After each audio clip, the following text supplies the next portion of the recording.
Bapak, Ibu, saudara-saudari yang dikasihi oleh Tuhan, beberapa umat datang kepada saya seringkali bertanya, Romo, Tuhan itu punya maksud apa ya dalam hidup saya? Kok saya diberi penderitaan pencobaan yang begitu berat? Kok saya diberi penyakit yang berat seperti ini? Kok orang yang saya kasihi meninggal begitu cepat? Apa ya maunya Tuhan dalam hidup saya? Kok saya begini, kok saya begitu?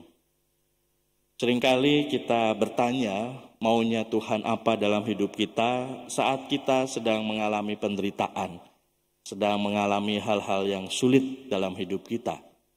Tetapi kita tidak pernah bertanya kepada Tuhan, apa sih yang menjadi kehendak Tuhan saat kita misalnya menang lotre, atau kita dapat pekerjaan yang baik, atau kita dapat jodoh yang menurut kita baik.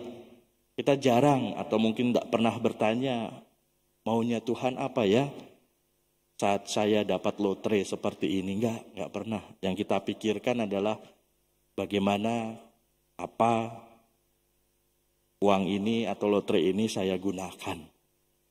Pak, Ibu, saudara-saudari, hal ini seperti waktu saya masih kecil dulu, saat saya marah, saat orang tua saya tidak memberikan apa yang saya inginkan.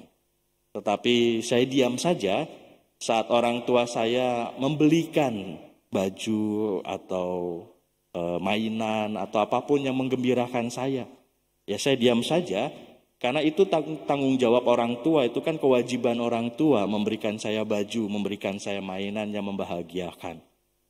Nah, kita seringkali hanya melihat itu kewajiban orang tua memberikan kita kebaikan, kebahagiaan, tetapi kita tidak pernah berpikir bahwa kewajiban orang tua juga memberikan kita pencobaan. Kita disuruh ini, kita disuruh itu kan merupakan juga kewajiban orang tua untuk mendidik anak-anaknya. Dan inilah yang dikritik oleh Tuhan Yesus pada orang-orang Farisi, orang-orang yang membencinya. Mereka bisa melihat awan naik di sebelah barat dan berkata akan datang hujan. Atau berkata angin selatan bertiup dan hari ini akan panas terik. Dan itu terjadi. Mereka bisa melihat tanda-tanda zaman, tanda-tanda alam. Tetapi mereka tidak melihat kebaikan Tuhan. Orang buta melihat, orang bisu berbicara, orang kusta menjadi tahir, bahkan orang mati bisa bangkit lagi.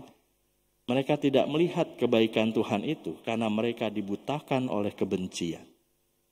Maka Bapak, Ibu, saudara-saudari yang dikasihi oleh Tuhan, dalam perayaan Ekaristi hari ini marilah kita mohonkan rahmat dan berkat agar Tuhan Allah membukakan mata, hati, dan budi kita.